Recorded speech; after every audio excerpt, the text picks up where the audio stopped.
So, magandang hapon po sa inyong lahat. Una sa lahat, nais kong ipaliwanag yung sirkumstansya ng pagkikita natin dito. Actually ho, nagkaroon ng konting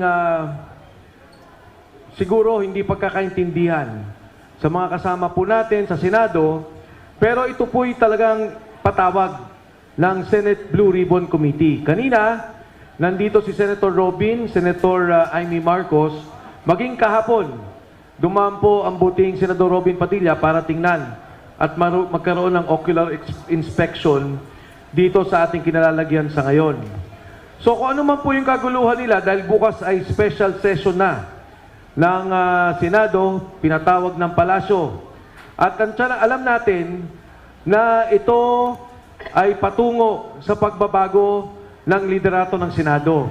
Hindi lamang sa liderato ng Senado, ngunit ito rin patungo na sa pagbabago nila noong liderato ng Blue Ribbon Committee. Kaya po minabuti namin na kunin na ang pagkakataong ito dahil maring ito na ang huling pagpapahayag ng ating mga buting sundalo, ang ating mga bayani na nagsalita noong unang Blue Ribbon Committee hearing. Ngayon no, may karagdagan na 4 nakasama natin, papakilala mamaya ni Atty. Levy Baligod, at mamaya ipapagpatuloy nila yung naantalang presentasyon na dapat nilang ipinagpatuloy nung nakalaang Blue Ribbon Committee hearing na isinagawa ng Senado.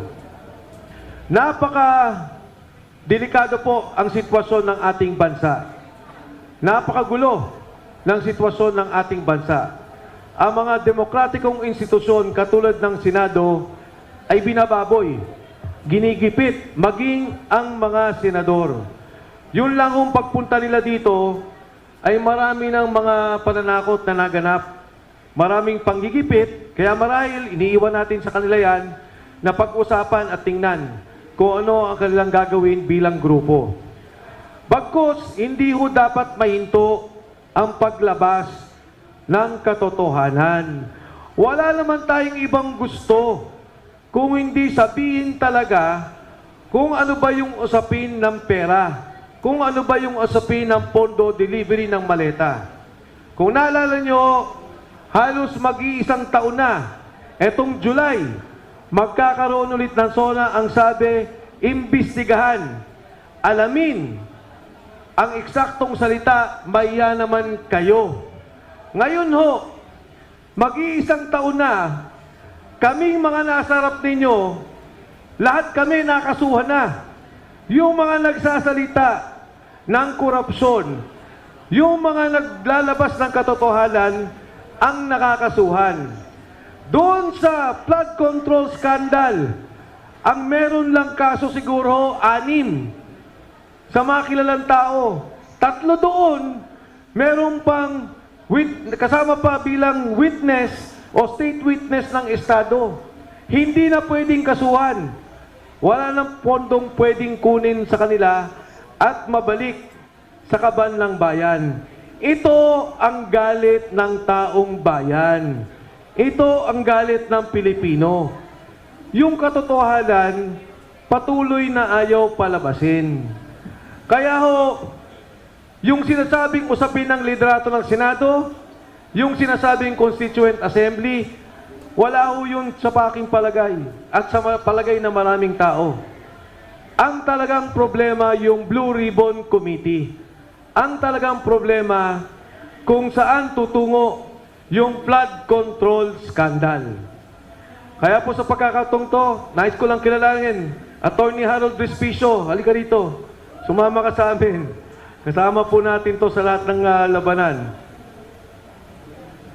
Kaya po sa pagkakataong to, magmula sa 18, may dadagdag dapat na 14. Pero ngayon po, katulad na nabanggit ko, nagkaroon ng konting kaguluhan. Sa ngayon, may 4 na dumagdag. At ang pagpapatuloy po niyan, para ipakilala. At mamaya, ang ating mga sundalo magsasalita. Sila po ang pakinggan natin. Sila yung nakakaalam kung ano yung mga nangyari. Ano pa ba ang mga dapat malaman? Mahaba po ang kwento nito. individual, iba-iba partisipasyon nila. Sa pagpapatuloy po, bibigay ko naman sa isang magiting nating abogado ang nagtaguyod sa kanila at patuloy na lumalaban sa ngayon. Ang mga magkakasamang to, 10 na ang kaso na ipatong bawat isa sa kanila. Mga kasama, wala pong iba, Attorney Levy Baligod.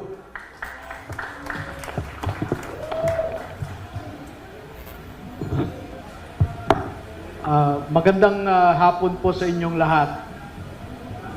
Dumating po kami kanina kasama ang 22 na dating sundalo rin at dating mga empleyado ni Ginoong Saldico para sagutin namin ang paanyaya ng Blue Ribbon Committee na pinamumunuan ni Senator Pia Cayetano at saka ni Senator Marcoleta. At makita nyo po, alas 10, tumupad kami sa kanilang imbitasyon, pero alas 2 na ay wala pa sila at naiparating po sa amin na matindi ang panggigipit, pananakot, kaya hindi yata sila nakarating ngayon.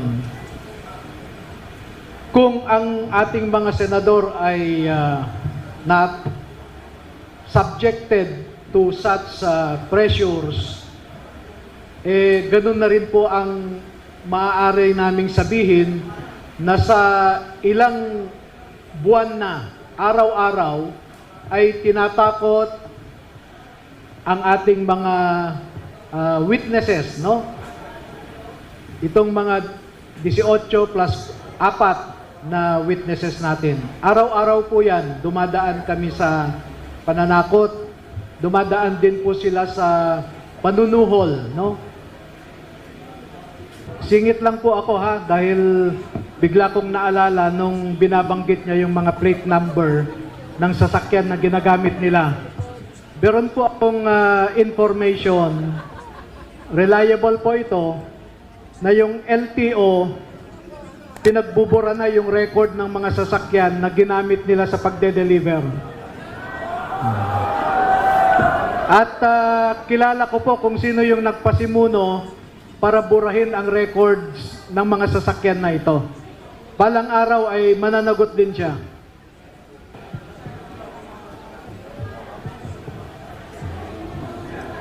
Paki-describe kahit sino.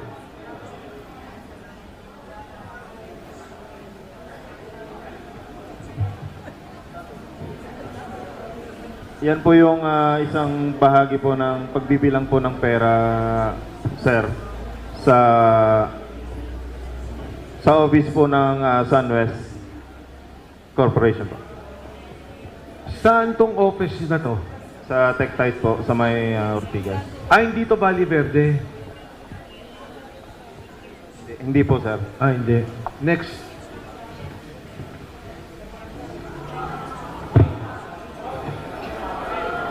Saan to? Doon din po yan, sa office din po yan, sir. Meron pa kayong money counter o ganyan na lang ang bilangan? May counting machine po yan, sir. Marami po yan, sir. Hindi lang nahagip sa kwan. Pero minsan, sir, ang kuwang kasi niyan, sir, per bundle po, 1,000,000 na po yun. Bundle-bundle na po yung bilang, sir. Eto, tanong lang, may mga oras ba na nababawasan yung pera sa pag-deliver sa inyo? Pag-deliver ninyo? Wala, may magre-reklamo kay Mark o kay Paul. Kulang.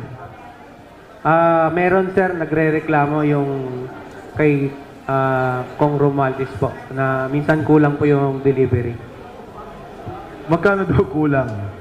Hindi ko lang kung magkano sir, million din nawawala sir. Isang beses lang nangyari yun? Hindi lang isang beses sir, bawat delivery po kulang.